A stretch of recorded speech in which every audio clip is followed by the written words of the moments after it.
सुकृति और आज महाभारत आपके लिए लेकर आ रही हूँ यूपी के मुरादाबाद से, क्योंकि चुनाव प्रचार का शोर पहले चरण के लिए भले ही थम रहा है, लेकिन यूपी के चप्पे चप्पे से आपके लिए महाभारत लेकर आऊंगी। आज मुरादाबाद ही नहीं, पूरे देश ने सुना प्रधानमंत्री नरेंद्र मोदी का राज्यसभा का संबोधन, जिसमें प्रधानमंत्री नरेंद्र मोदी गरजे और उन्होंने बता दिया कि क्यों कांग्रेस अब 100 साल तक सत्ता में नहीं आ सकती है, लेकिन कांग्रेस का विकल्प बनने के लिए पश्चिम बंगाल से दीदी जरूर उत्तर प्रदेश आ गई। और जब ममता बनर्जी उत्तर प्रदेश आई तो अखिलेश यादव के साथ मिलकर उन्होंने प्रेस कॉन्फ्रेंस भी की और दावा ठोक दिया कि बीजेपी को हराने का दम मादा उन्हीं में है। उन्होंने खुलकर कहा कि इस बार यूपी में खेला होबे।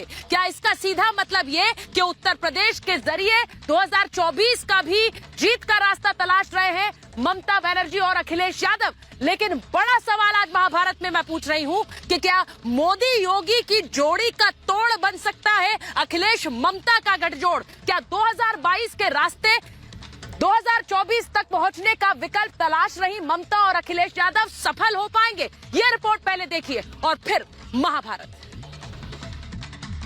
आदरणीय ममता बनर्जी जी आज हमारे बीच उपस्थित हैं। अरे चुप क्यों हो गए भैया? चुप नहीं हुए हैं, कुछ और बताने लगे हैं। क्या फिर से करके दिखाएगी, करके दिखाएगी? अरे भैया भाजपा ने करके दिखाया है और फिर से करके दिखाएगी। बात दिल्ली से चली है, दिल्ली के लिए ही चली, बस उसकी जमीन उत्तर प्रदेश बन गई। जहां मोदी ने दिल्ली में कांग्रेस को आईना दिखाया, तो ममता ने दिल्ली जाने से पहले लखनऊ में रथ रुकवाया। और क्यों रुकवाया, ये प्रधानमंत्री मोदी ने घेर घेर कर समझाया। बस कांग्रेस पर प्रधानमंत्री के प्रहार ने ममता को दिल्ली का द्वार दिखा दिया। अगर कांग्रेस न होती तो सिखों का नरसंहार न होता, सिखों का नरसंहार न होता। अगर कांग्रेस न होती तो कश्मीर के पंडितों को कश्मीर छोड़ने की नौबत न आती। यूपी के सियासी गलियारों की हर आहट पूरे देश की राजनीति को अपनी ओर खींचती है। लखनऊ अपने साथ ही दिल्ली का सियासी रथ निर्माण कर रहा होता है, जिससे ना कश्मीर अछूता रहता है, ना केरल, ना गुजरात और ना बंगाल। तभी तो ममता दीदी अखिलेश यादव को समर्थन देने कोलकाता से लखनऊ चली गई। बिसात भले ही 2022 की हो, लेकिन 2024 के लिए एजेंडा एकदम साफ है। तभी तो ममता दीदी कह रही हैं कि यूपी से बीजेपी गई तो समझो देश से गई। देश को अगर बीजेपी से बचाना है तो हमारा जो भाई इधर में लड़ाई करता है अखिलेश यादव, उसको सपोर्ट करना। ममता की इसी रणनीति के पीछे माकूल माहौल भी है। राष्ट्रीय पटल पर विपक्ष की राजनीति में एक शून्य सा उभरा है। उसकी वजह है कांग्रेस का कमजोर होना, जिसे भरने के लिए ममता बनर्जी पूरी तरह तत्पर है। कोलकाता से सीधे दिल्ली जाना इतना भी आसान नहीं है, इसलिए लखनऊ में स्टॉप लेना बेहद जरूरी है। इसलिए उन्होंने लखनऊ में स्टॉप भी लिया और अखिलेश यादव का साथ भी लिया। सबसे बड़ा राज्य यूपी है। अगर ये राज्य से बीजेपी गया तो बीजेपी देश से गया। दरअसल कांग्रेस एक एक कर राज्यों में इतनी कमजोर होती गई कि क्षेत्रीय दल उससे ज्यादा मजबूत नजर आने लगे। और ममता की कांग्रेस से हालिया बेरुखी ने जता दिया कि वो बिना कांग्रेस के बीजेपी से मुकाबला करने को तैयार है। कांग्रेस की कमजोरी का सार्वजनिक नमूना प्रधानमंत्री मोदी संसद में कर चुके हैं। तेलंगाना बनाने का श्रेय लेते हैं, लेकिन तेलंगाना बनने के बाद भी वहां की जनता ने आपको स्वीकार नहीं किया। झारखंड का जन्म हुआ, 20 साल हो गए, पूर्ण रूप से कांग्रेस को स्वीकारते नहीं है, पिछले दरवाजे से वो घुसने का प्रयास करते हैं। प्रधानमंत्री मोदी कांग्रेस की हालत बयां करते हुए कह चुके हैं कि वो 100 साल तक सत्ता से बाहर रहने का मन बना चुकी है और तैयारी हम भी कर चुके हैं। उनके बयानों से, उनके कार्यक्रमों से, उनके कर्तृत्व से, जिस प्रकार से आप बोलते हैं, जिस प्रकार से मुद्दों से जुड़ते हैं, ऐसा लगता है कि आपने मन बना लिया है कि 100 साल तक सत्ता में नहीं आना है। अब जब कांग्रेस इस कदर कमजोर है तो क्षेत्रीय दलों के लिए इस जगह को भरने का इससे मुफीद मौका शायद ही हो। ऐसे में ममता बनर्जी ने अखिलेश यादव के साथ 2024 की ओर इशारा कर दिया। लेकिन सबसे बड़ी बाधा, सबसे बड़ी रुकावट कोई है तो वो है योगी आदित्यनाथ, जिसके लिए ममता कह भी गई कि आप यूपी से बीजेपी हटाओ, केंद्र से हम हटाएंगे। मतलब बिल्कुल साफ है कि अगर केंद्र से हटाने में हमारी मदद करना चाहते हो तो पहले यूपी से हटाना पड़ेगा, जो इतना भी आसान नहीं है। लेकिन ममता बनर्जी का साथ मिलने से अखिलेश फूले नहीं समा रहे। आज समाजवादी पार्टी के लिए बहुत गर्व की बात है, आदरणीय ममता बनर्जी जी आज हमारे बीच उपस्थित हैं। ममता बनर्जी का मकसद साफ था, यूपी में क्षेत्रीय दल को मजबूत करना, जिससे 2024 की राह आसान हो। ऐसे में जब ममता बनर्जी ने सीएम योगी पर हमला बोला तो बीजेपी ने भी सुर में ममता बनर्जी पर पलटवार किया। मोहसिन रजा बोले, घूम कर देखिए यहाँ घुसपैठियों की सरकार नहीं है। तो यूपी के डेप्यूटी सीएम दिनेश शर्मा ने कहा कि यहाँ चुनाव नहीं लड़ती तो आने का क्या फायदा, घूमे फिरे और जाएं। दीदी आई हैं यहाँ पर, सुरक्षा का माहौल है, घूमें फिरें, अच्छा सा यहाँ पर्यटन भी है, अयोध्या भी जाना चाहिए उनको दर्शन के लिए। उन्हें बंगाल से आई हैं तो हमें लगता है काशी भी जाना चाहिए और घूम कर जाएं, देखें। यहाँ घुसपैठियों की सरकार थोड़ी ना है, यहाँ भारतीय जनता की सरकार है। फिलहाल ममता बनर्जी अखिलेश के साथ मिलकर 2024 के लिए विकल्प देने की तैयारी में है। इसके लिए 2022 में भी सपा का जीतना जरूरी है, यानी योगी आदित्यनाथ को सत्ता में आने से रोकना। अगर सपा यूपी में बीजेपी को नहीं रोक पाई तो 2024 के लिए समीकरण बनाना आसान नहीं होगा। ऐसे में ममता पूरी कोशिश में है कि यूपी में सत्ता परिवर्तन हो, जिससे अखिलेश योगी का विकल्प बने और वो खुद 2024 में मोदी का। इसके लिए जरूरी है कि यूपी में जोरदार प्रदर्शन, यानी 2022 की बिसात पर 2024 की बात की जा रही है। क्या अखिलेश ममता में योगी मोदी का सामना करने की क्षमता है? Bureau report, Republic Bharat. और मैं महाभारत की शुरुआत करूं, अपने मेहमानों का परिचय आपसे कराऊं उससे पहले बड़ी खबर आपको बता देती हूं। प्रधानमंत्री नरेंद्र मोदी का बड़ा हमला समाजवादी पार्टी पर। बड़ी खबर आपको बता रही हूं, समाजवादी पार्टी पर बड़ा हमला। प्रधानमंत्री मोदी ने कहा कि ये सत्ता नहीं बदला लेना चाहते हैं। प्रधानमंत्री का ये बड़ा आरोप है, वो कह रहे हैं कि समाजवादी पार्टी आई तो फिर से खून खराबा होगा। बड़ी खबर आपको बता रही हूं, इनके उम्मीदवार हिस्ट्री शीटर और दंगावादी हैं। बड़ा आरोप प्रधानमंत्री का। आज उन्होंने अभी थोड़ी देर पहले जो सभा की उसमें उन्होंने सीधे सीधे कहा कि अगर समाजवादी पार्टी फिर से आती है तो फिर से खून खराबा होगा, दंगा होगा। ये बड़ा आरोप प्रधानमंत्री नरेंद्र मोदी लगा रहे हैं। वो कह रहे हैं कि किस तरह से दंगा होगा और खून खराबा होगा। मैं अपने मेहमानों का परिचय आपसे करा देती हूं। मेरे साथ जो मेहमान जुड़ रहे हैं अनिला सिंह, बीजेपी की प्रवक्ता हैं। अनिला जी, स्वागत आपका। राजनीतिक विश्लेषक अभिनिजेश अवस्थी, ऑर्गेनाइजर के एडिटर प्रफुल्ला केतकर मेरे साथ जुड़ रहे हैं। समाजवादी पार्टी के प्रवक्ता मनोज सिंह काका, स्वागत है आपका मनोज जी। और मेरे साथ शुभांकर भट्टाचार्य, राजनीतिक विश्लेषक, गजेंद्र सिंह सांखला, कांग्रेस के वरिष्ठ नेता है। बहुत बहुत स्वागत आप सभी का। मैं शुरुआत करूं उससे पहले मेरे साथ उत्तर प्रदेश सरकार में मंत्री मोहसिन रजा साहब जुड़ रहे हैं। मैं एक बार उनके पास जा रही हूं। मोहसिन रजा साहब, आज प्रधानमंत्री ने तो ये हमला किया ही है, अभी थोड़ी देर पहले उन्होंने कहा खून खराबा होगा अगर सपा फिर से आती है। लेकिन बड़ी बात यह है कि ममता बनर्जी आ गई है उत्तर प्रदेश और वो कह रही हैं कि यूपी तो आप जीती। अखिलेश यादव वो कह रहे हैं यूपी आप जीती, 2024 हम जिताएंगे। देखिए, यहाँ पर ममता जी का आना और आकर इस तरह से अखिलेश जी से 2024 के बारे में बातें करना, तो हो सकता है उन्हें भी कोई सपना आया हो, क्योंकि अखिलेश जी को भी सपने आते हैं, उन्हें भी कोई सपना आ गया होगा। लेकिन ये तो बेगानी शादी में अब्दुल्ला दीवाना जैसी बातें हैं दोनों। लेकिन मोहसिन साहब, आपको लग रहा है कि शक्ति चुनाव से पहले ये शक्ति प्रदर्शन कर दिया अखिलेश यादव ने ममता बनर्जी के साथ आकर? आप एक चीज बताइए, कब इस तरह का प्रदर्शन इन्होंने नहीं किया? 2014 में भी ऐसा ही प्रदर्शन किया, ऐसे ही ये लोग विपक्ष के लोग खड़े रहे। 2017 में भी अखिलेश जी के साथ यहाँ आकर कमेटी भी हाथ मिलाकर साथ कांग्रेस भी खड़ी हो गई।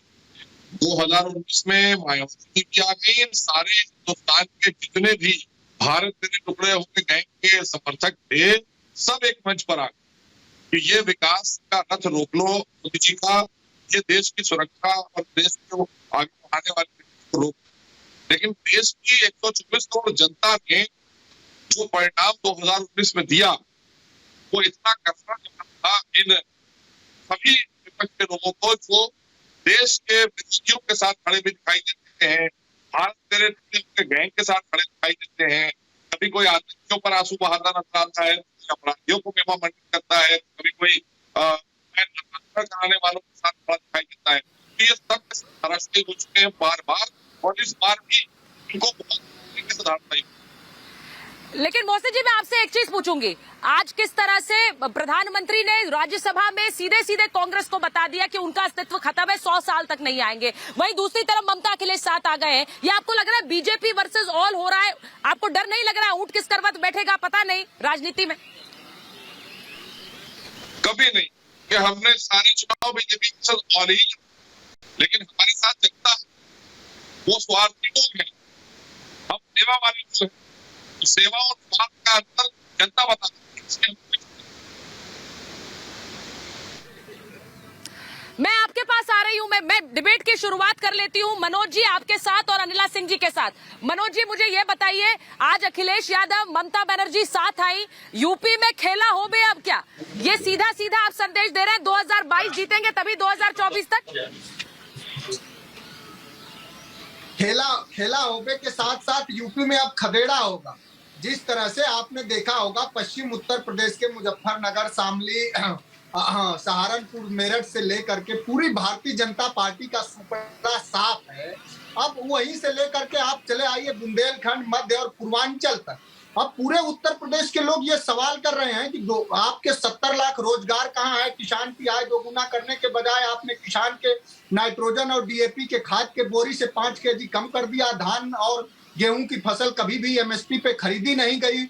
आपने किसानों की आय दोगुनी करने के बजाय किसानों को आपने लखीमपुर खीरी में रौंदा, किसानों को कुचला। स्वतंत्र भारत में पहली बार ऐसा हुआ होगा कि इस देश का किसान 1 साल तक सड़कों पर रहा और देश की सरकार उनके साथ संवेदना दिखाने के बजाय उनको पाकिस्तानी, खालिस्तानी जैसे शब्दों से नवाजती रही। तो अब उत्तर प्रदेश का किसान जवाब देने को तैयार है नौजवान को, चाहे 69,000 शिक्षक भर्ती रही हो, 68,500 रहा हो, चाहे यूपीएससी की भर्ती रही हो। मनोज जी, मैं एक सवाल आपसे फिर पूछूंगी और उसके बाद मैं अनिला जी के पास जाऊंगी। अगर आप इतने आश्वस्त हैं, मनोज जी एक मिनट, अगर आप इतने आश्वस्त हैं तो फिर ममता बनर्जी को यहाँ पश्चिम बंगाल से यूपी बुलाना, ये शक्ति प्रदर्शन करके एकजुटता दिखाने की जरूरत नहीं थी? जरूरत थी क्या? ऐसी बात कर रही हैं आप? भारतीय राजनीति में आपने देखा नहीं, एनडीए एक दल है, कोई भारतीय जनता पार्टी है। जिस भारतीय जनता पार्टी ने पीडीपी तक से अलायंस किया हो, जीतने के लिए लोकतंत्र के सारे मर्यादाओं और मान्यताओं का जिसने सौदा किया हो, जिस सरकार ने हमेशा लोगों को, विधायकों ही नहीं सरकारों तक का सौदा किया हो, वो भारतीय जनता पार्टी। और हम समाजवादी लोग हैं, जो हमारी विचारधारा है धर्मनिरपेक्षता की, हिंदू, मुस्लिम, सिख, ईसाई, किस तरह का नफरत का व्यापार करी है भारतीय जनता पार्टी। आपने देखा नहीं? जो लोग देश की आजादी में दूर दूर तक अंग्रेजों की वो तो कह रहे हैं कि खून खराबा आप करेंगे अगर आएंगे। प्रधानमंत्री का ये बड़ा हमला हुआ है। अनिला जी एक मिनट, मैं सर काउंटर भी ले लेती हूँ जल्दी से। वो कह रहे हैं कि ये हिंदू, मुस्लिम, सिख, ईसाई करने वाली सरकार है, लेकिन प्रधानमंत्री तो कह रहे हैं कि खून खराबा होगा अगर ये आ जाएंगे। और अनिला जी, का प्रयोग करते हैं। सबसे बड़ी बात तो ये है कि समाजवादी पार्टी के आज ये दिन इनको देखने को मिल रहे हैं कि इन्होंने पश्चिमी बंगाल की जो मुख्यमंत्री हैं उनको बुलाया है कि दीदी मुझे बचा लो। मैंने वैसे भी शुरुआत में बहुत ही उटपटांग बातें करी हैं कि 403 में से 400 सीटें समाजवादी पार्टी को आने वाली हैं। सच्चाई तो मैंने उगल दी है, पर फिर भी देखो आज कुछ इज्जत बच जाए। शायद आपके कहने से जो 0.1% जो बंगालीज हमारे प्रदेश में रहते हैं शायद वो सुन लें।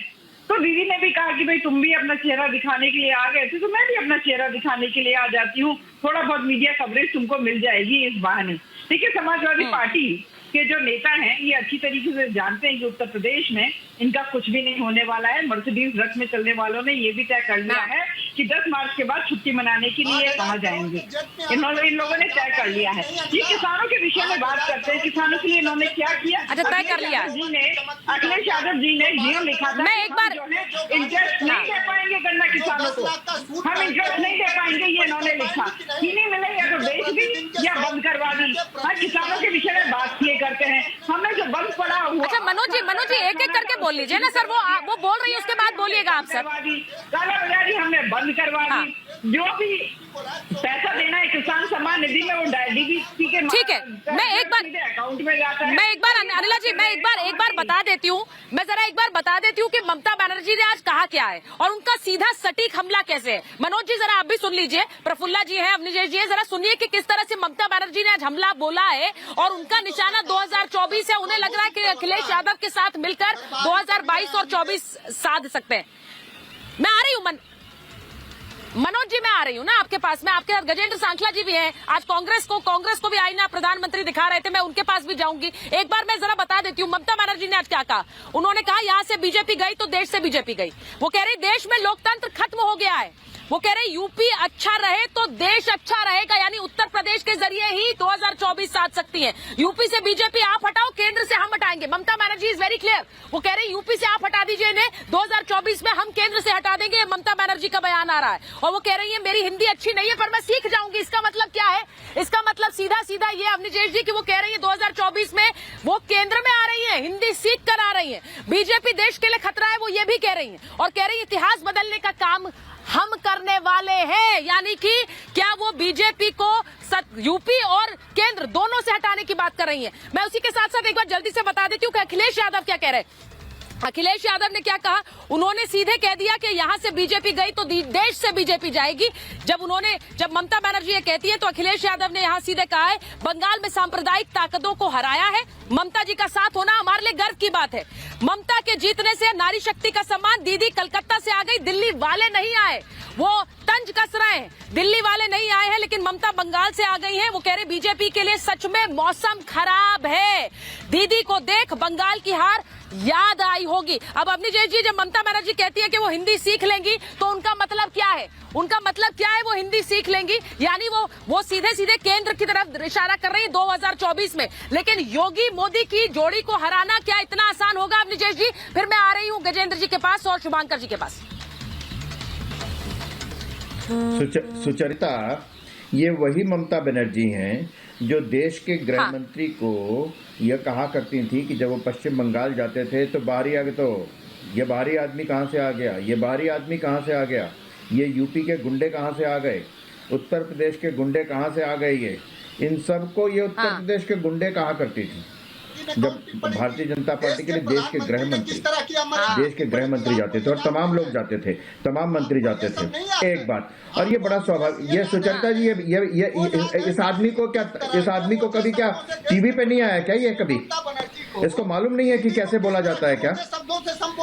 सुचरिता जी महत्वपूर्ण बात ये है कि ममता का और अखिलेश का, आपके पास आ रही हूँ, शुभांकर जी भी टीएमसी का पक्ष रख रहे हैं। एक एक करके बात करते हैं, सर मेरे लिए भी आसान हो जाता है। मैं बाहर हूँ, मैं स्टूडियो में नहीं हूँ। मनोज जी थोड़ा मुझ पर ही रहम खा लीजिए। क्योंकि ये दोनों लोग हिंसा में विश्वास करते हैं, दोनों लोग हिंसा में विश्वास करते हैं। जिस तरीके से पश्चिम बंगाल में भारतीय जनता पार्टी और हिंदुओं के साथ जो दुर्व्यवहार किया गया, आप बड़ा आरोप लगा रहे हैं, आप बड़ा आरोप लगा रहे हैं। मैं शुभांकर जी से पूछ लेती हूँ एक बार। साफ है बिल्कुल, हिंदू गर्दी, ये कहा ना अखिलेश यादव के, ये बड़ा आरोप है शुभांकर जी। वो कह रहे हैं कि हिंसा में विश्वास रखती है दोनों पार्टियां। अवनीश जी का सीधा आरोप आप पर है, आप हिंसा में विश्वास रखते हैं और इसीलिए शायद प्रधानमंत्री कह रहे खून खराबा होगा। शुभांकर जी तो साफ बात है ना, इसीलिए तो ममता बनर्जी आई है, उसी हिंसा को फैलाने के लिए आई उत्तर प्रदेश में। अभी भी वेट कर रहा हूं। अभी इनको बड़ा ऐतराज था कि कोई दूसरा बोल रहा था इनके बीच में, तो मैं वेट करूंगा कि ये अपनी बात पूरी तरीके से रख लें। अरे नहीं शुभांकर जी, अवनीश जी शुभांकर जी को बोलने दीजिए, उसके बाद आ रही हूं। प्रफुल्ला जी वेट कर रहे हैं, प्रफुल्ला जी वेट कर रहे हैं। बोलिए शुभांकर जी। जी देखिए, अब आपने बहुत खुद के आपने देखा कि दीदी जब वहां से कलकत्ता से आई हैं तो फुटबॉल लेके आई हैं। दीदी जो मंच पे हैं, दीदी मंच पे तलवार और त्रिशूल लेके नहीं चढ़ी हैं। दीदी मंच पे जो हैं कोई हथियार लेके नहीं चढ़ी हैं। दीदी ने गांधी जी के पेट पे एयर राइफल से शूट करके ऊपर से नेतागिरी करने नहीं आई हैं। तो कम से कम हमारे जो नेता यहाँ पे आते हैं वो हिंसा फैलाने आते हैं कि शांति फैलाने आते हैं, वही आप देख सकते हैं। हम लोग ने वहां पे दिए खेला हवे, लेकिन आप लोग तो बार बार जो है आप लोग धमकाते रहे। अभी भी आप यूपी को धमका रहे हैं। कि जानते हैं दंगा हो जाएगा। दंगा कहां पे हो जाएगा, मैं बताता हूं दंगा कहां पे होगा। दंगा हो जाएगा, आप धमकी दे रहे हैं मथुरा में दंगा हो जाएगा। आप धमकी दे रहे हैं कि अब ज्ञानवापी मस्जिद के नाम पे हम बनारस में दंगा कर देंगे। ये आप धमकी दे रहे हैं। धमकी यहां पे एक्चुअली ये है, धमकी यहाँ पे नहीं है। धमकी आप ये नहीं, आप ये मत समझिए कि आप धमकी किसको, आपने जनता को धमकी दी कि अगर हम हारे तो मथुरा में दंगा करा देंगे। आप घुमा फिरा के आप धमकी को जनता को ऐसे दे रहे हैं। तो इसलिए प्लीज जो आपने दंगे की राजनीति कही वो कहना बंद करिए। अच्छा ठीक है शुभंकर जी, मैं एक बार अपने दर्शकों को ये भी बता देती हूँ, एक मिनट रुकिए, एक बार मैं अपने दर्शकों को ये भी बताना चाहती हूँ कि 2022 से 2024 का रास्ता क्यों। मनोज जी जरा सुनिए कि 2022 की बात क्यों कर रहे हैं, क्योंकि 2022 के जरिए ही क्या 2024 का रास्ता खुलेगा। उसके बाद गजेंद्र जी मैं आपके पास आ रही हूँ, क्योंकि 2022 आज प्रधानमंत्री किस तरह कांग्रेस को खारिज कर रहे हैं। अखिलेश के समर्थन के लिए ममता बनर्जी आई है उत्तर प्रदेश। बंगाल चुनाव में अखिलेश ने किस तरह से ममता बनर्जी का समर्थन किया था। खुद ममता दीदी ने कहा कि मेरे चुनाव में समर्थन के लिए, प्रचार के लिए जया बच्चन को भेजा, उसके लिए मैं शुक्रगुजार हूँ। उन्होंने कहा मोदी से लड़ने के लिए योगी को हराना जरूरी है। ये बड़ी बात ममता बनर्जी की बड़ी बात ये थी कि ये बिल्कुल क्लियर है कि अगर प्रधानमंत्री को केंद्र में हराना है, बीजेपी को हराना है, तो योगी आदित्यनाथ को 2022 में यूपी में हराना होगा और 2024 के लिए 2022 में जीतना जरूरी होगा। अगर यूपी में बीजेपी जीती तो 2024 विपक्ष के लिए बहुत ही मुश्किल होने वाला है। ये भी बात बिल्कुल तय है। अलग अलग क्षेत्रीय दल जरूर आ सकते हैं, क्योंकि कांग्रेस के लिए जिस तरह प्रधानमंत्री ने आज कहा कि अस्तित्व खत्म हो गया है, कांग्रेस की जगह लेने की पूरी कोशिश ममता बनर्जी और अखिलेश यादव साथ आकर कर रहे हैं और कांग्रेस को खारिज कर बीजेपी को किस तरह से बीजेपी का विकल्प बनने की कोशिश ममता बनर्जी और अखिलेश यादव साफ साफ कर रहे हैं, बिल्कुल नजर आ रहा है। मुझे ये बताइए, मैं एक बार जाकर जाऊं गजेंद्र जी के पास। गजेंद्र जी, क्या ये बिल्कुल साफ हो गया है कि कांग्रेस को विकल्प बन रही है ममता बनर्जी और अखिलेश यादव, यानी आपको गिनती में कहीं नहीं रख रहे, वहां प्रधानमंत्री भी खारिज कर रहे हैं या अखिलेश यादव और ममता बनर्जी भी खारिज कर रहे हैं? देखिए सुचरिता जी, कल प्रधानमंत्री का बयान पार्लियामेंट के अंदर सभी ने सुना। उस बयान के अंदर प्रधानमंत्री जी ने 60 मिनट तक करीब कांग्रेस और राहुल गांधी पर बोला है। इसका मतलब राहुल गांधी का कद कितना बड़ा है, कांग्रेस पार्टी का कद कितना बड़ा है, ये उनके बयानों से लगता है।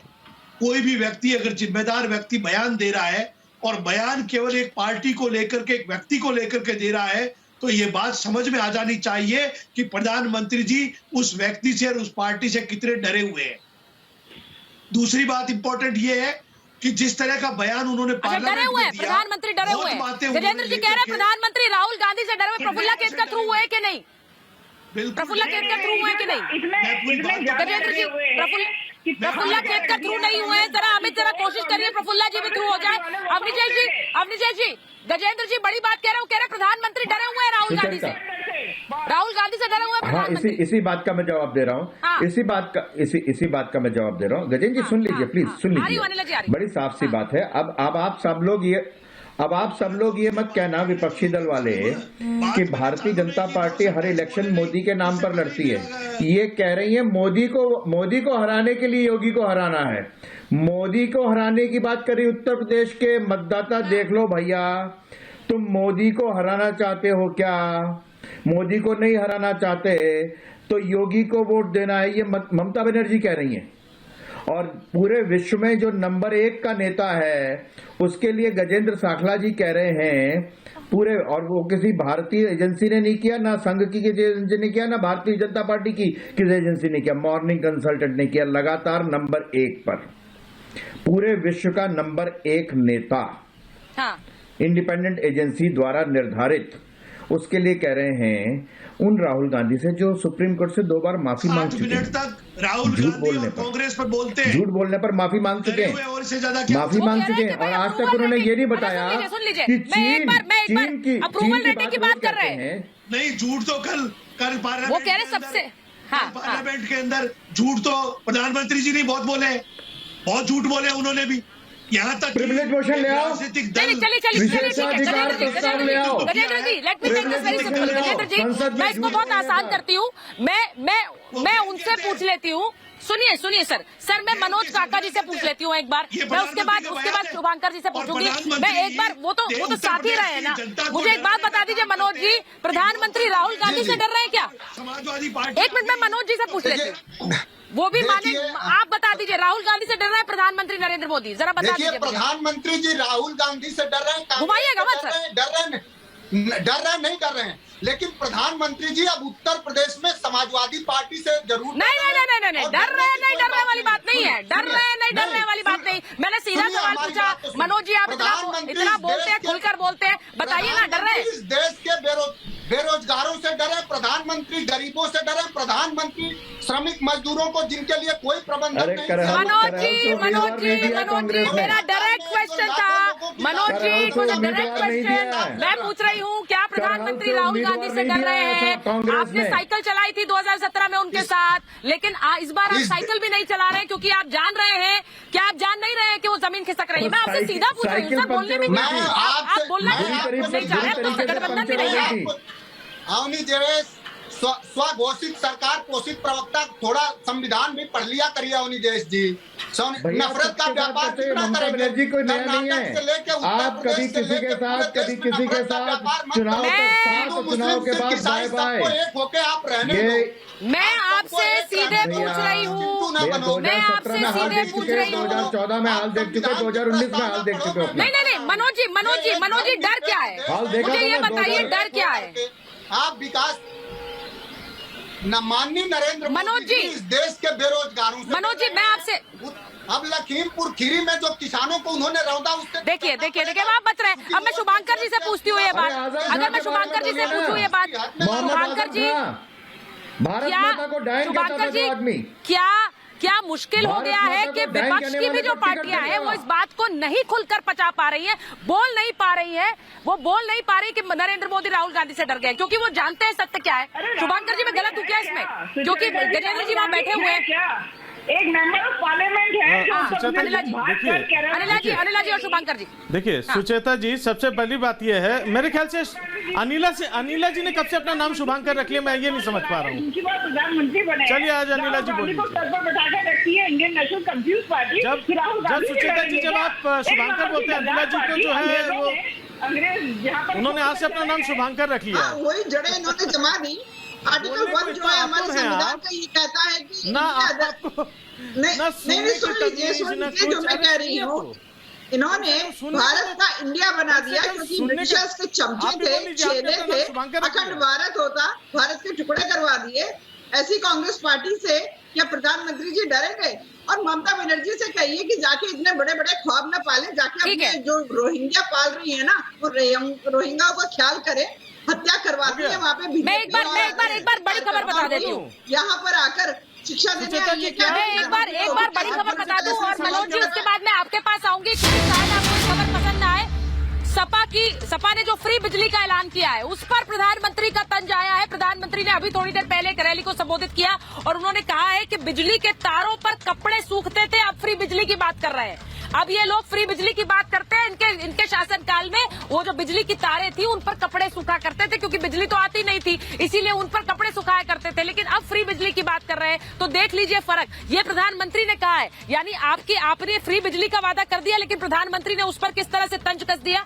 ये यूपी की जनता के लिए वो कह रहे हैं, और यूपी की जनता इस पर क्या बोलती है ये तो मुझे लगता है चुनाव बाद पता चलेगा, लेकिन वो तंज सीधे सीधे आप पर कस रहे हैं। मनोज जी उसके बाद में जा रही हूँ गजेंद्र जी के पास। मनोज जी, प्रधानमंत्री जी को एक विकास मलिक लड़का है मुजफ्फरनगर का, और उसने उत्तर प्रदेश की योगी आदित्यनाथ की सरकार से एक आरटीआई डाल के पूछा कि 2017 से 2022 के बीच में उत्तर प्रदेश में कितने पावर प्लांट लगे। सरकार ने, योगी आदित्यनाथ की सरकार ने जवाब दिया कि 0। और 2000 अरे सुन लीजिए, 2012 से ले कितनी होती थी लाइन चोरी कितनी, अरे जब एक भी थर्मल पावर प्लांट नहीं लगाया, आपको अनिला जानकारी नहीं है, 12 से लेकर 17 के बीच में समाजवादी पार्टी की सरकार ने 19 थर्मल पावर प्लांट लगाए। तो जो सबसे ज्यादा बिजली का उत्पादन करेगा वही तो सबसे ज्यादा। अनिला जी इसके बाद आपके पास आ रही हूँ, इनसे पूछिए, मैं ये कह रहा हूँ सहारा। अच्छा, बिजली का तो आप उत्पादन कर रहे थे मनोज जी। विकास मलिक, उसने सरकार से पूछा योगी आदित्यनाथ आदित्यनाथ जी की सरकार से कि अपने कार्यकाल में आपने कितने थर्मल पावर प्लांट लगाए। सरकार ने जवाब दिया 0। उसने पूछा कि अखिलेश यादव जी के कार्यकाल में कितने थर्मल पावर प्लांट लगे। सरकार ने जवाब दिया 19। तो जो सरकार सबसे ज्यादा थर्मल पावर प्लांट लगाएगी वही तो सबसे ज्यादा बिकेगी। जिस सरकार ने न डिस्ट्रीब्यूशन में न जनरेशन में। अनिला जी जवाब दे रही है, अनिला जी जवाब दे रही है। ठीक है, ठीक है। यानी आप कह रहे हैं कि बिजली के तार पर कपड़े नहीं सूखते थे, यानी मनोज जी कपड़े बिजली के तार पर कपड़े नहीं सूखते थे, ये गलत जानकारी है। बिजली के तार में बिजली दौड़ती थी। अनिला जी भाई यूपी के लोग सुन रहे हैं, मैं तो कुछ नहीं कह रही हूँ, मैं कह रही हूँ यूपी के लोग सुन रहे हैं, वो तय करेंगे कि उनके तारों में बिजली आती थी या कपड़े सूखते थे। अनिला जी जवाब देंगी, अनिला जी जवाब देंगी। ठीक है, देखो ना घर घर बिजली पहुंची। ठीक है अनिला जी, अनिला जी क्षेत्र में आप देख लो कितने घंटे बिजली आ रही है। देखो चोरों की सरकार की हर चीज में चोरी कर दे गए। बिजली विभाग इनके समय ये देखा जाता था भाई कितना नंबर 2 का पैसा कमा सकते हैं। इंडस्ट्रियल एरिया में चोरी करवाते थे ये, कमर्शियल एरिया में चोरी करवाते थे ये, गाँव देहात मोहल्ले में बिजली पहुँचती नहीं थी, जहाँ पहुँचती थी वहाँ पर चोरी करवाते थे ये। चोरों की सरकार एक नंबर, तुष्टिकरण करने वाली सरकार, दंगा कराने वाली सरकार। उत्तर प्रदेश का युवा हो चाहे बुजुर्ग हो, महिला हो चाहे किसान हो, सब जानते हैं इन दंगाइयों को कोई वापस नहीं बुलाना चाहता है। केवल और केवल तुष्टिकरण की राजनीति करना, भ्रष्टाचार करना, अपहरण का उद्योग फैलाना, इसके अलावा इनके पास कोई काम नहीं था। भारतीय जनता पार्टी के साथ एक बार विकासवादिता उनको चाहिए, राष्ट्रवादिता। मैं एक बार गजेंद्र जी के पास जाऊंगी, फिर अपनी जी आपके पास आ रही हूँ। ठीक है, एक सेकंड। अब गजेंद्र जी मैंने आपके लिए सिर्फ एक कोशिश की सर, मैंने बहुत कोशिश की। मनोज सिंह काका बहुत अच्छे प्रवक्ता हैं समाजवादी पार्टी के, बहुत खुलकर बोलते हैं सर और बिल्कुल डंके की चोट पर बोलते हैं, लेकिन उन्होंने भी नहीं बोला कि राहुल गांधी से डर रहे हैं प्रधानमंत्री। और ये मैं आपके सामने है मनोज जी, आपने भी नहीं बोला। मैं एक बार बता रही हूँ गजेंद्र जी को। गजेंद्र जी हम समाजवादी पार्टी की बात करेंगे, राहुल गांधी से हमारा। हाँ ठीक है सर, आप वो करिए, आप बिल्कुल करिए सर। हाँ बिल्कुल सही बात है। आपका क्या मतलब? पार्लियामेंट के अंदर बयान था, उस बयान के अंदर 60 मिनट तक लगातार वो कांग्रेस और राहुल गांधी पर बोले। दूसरी बात ये है, प्रधानमंत्री जी को ये बात कभी भी शोभा नहीं देती, जिस कांग्रेस पार्टी ने 60 साल तक देश को नेतृत्व दिया, आजादी का आंदोलन लड़ा, आजादी देश को जनता के सहयोग से दिलवाई, उसको वो टुकड़े टुकड़े गैंग कह रहे और गैंग के सरगना। ये देश के प्रधानमंत्री की भाषा नहीं हो सकती। मेरा मानना है कि प्रधानमंत्री जी निश्चित रूप से सठिया तो गए हैं, लेकिन उनको देश की जनता से माफी मांगनी चाहिए। ऐसे शब्दों का मैं इस्तेमाल नहीं करूंगा। तीसरी इंपॉर्टेंट बात यह है कि जिस तरह से आज उन्होंने उत्तर प्रदेश के अंदर समाजवादी पार्टी की सरकार आने से खून खराब हो जाएगा, ये प्रधानमंत्री जी के बयान है। लोकतंत्र के अंदर कोई पार्टी जीतती है, कोई पार्टी हारती है, तो देश की जनता को डराए कि देश के अंदर खून खराब हो जाएगा। कैसे घटिया शब्दों का, कैसे निम्न स्तर के शब्दों का इस्तेमाल देश के प्रधानमंत्री कर रहे हैं, क्योंकि वो बौखला गए। उत्तर प्रदेश से उनका जाना तय है और उत्तर प्रदेश से ही देश की सरकार की नींव तय होती है। नहीं, एक सेकंड गजेंद्र जी, पूरे दिन कांग्रेस पार्टी ये बोलती रहे कि प्रधानमंत्री नरेंद्र मोदी, बीजेपी की सरकार है, प्रधानमंत्री के राज में लोकतंत्र खत्म है, किसी के पास कोई। आप लोगों ने किस तरह से लोगों की आवाजें छीन ली, लोगों को लोकतंत्र खत्म हो गया, वो ठीक है। आप ये कह रहे हैं कि वो ठीक है, आप प्रधानमंत्री को दिन रात, आप प्रधानमंत्री के नाम पर दिन रात अपशब्द कहें, वो ठीक है, लेकिन प्रधानमंत्री ये कहें तो वो गलत है। तब आप पाठ पढ़ा रहे हैं आप। अमृतेश जी, नहीं तो आप सब लोग डेमोक्रेटिक राइट के दायरे में बोलते हैं क्या सर?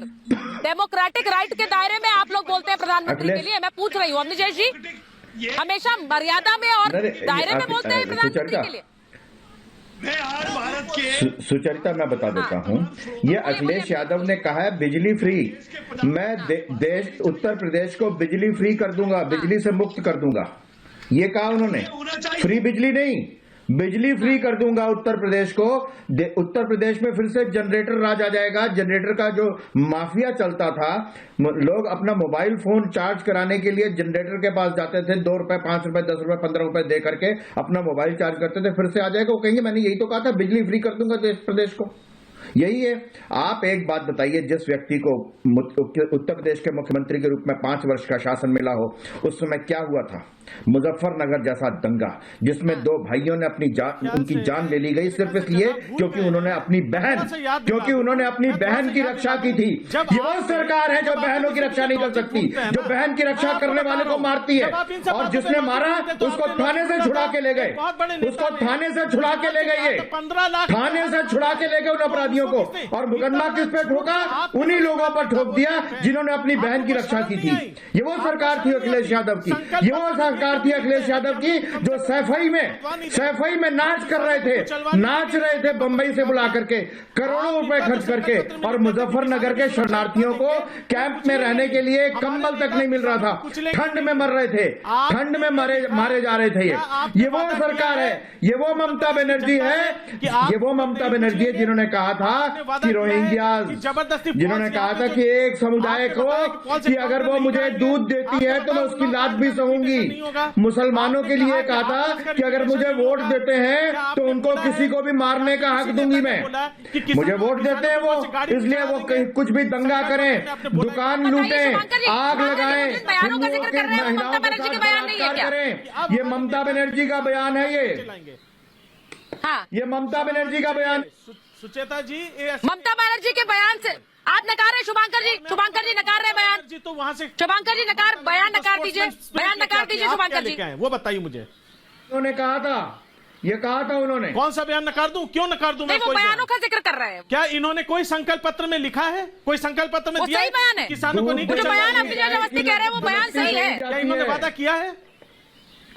दूध देने वाली गाय की लात सही जाती है। मुझे मुसलमान वोट देते हैं इसलिए उनको कुछ भी हक है हिंदुओं की दुकानें जलाने का, हिंदुओं की महिलाओं के साथ बलात्कार करने का, हत्या करके पेड़ पर लटकाने का। बशीरहाट में मैं यही चाह नहीं रही हूँ कि इस तरह ये उनको हक है। ये काम हम देखिए, ये सीधी बात है कि यहाँ पर एक फ्रंट बनने की तैयारी है।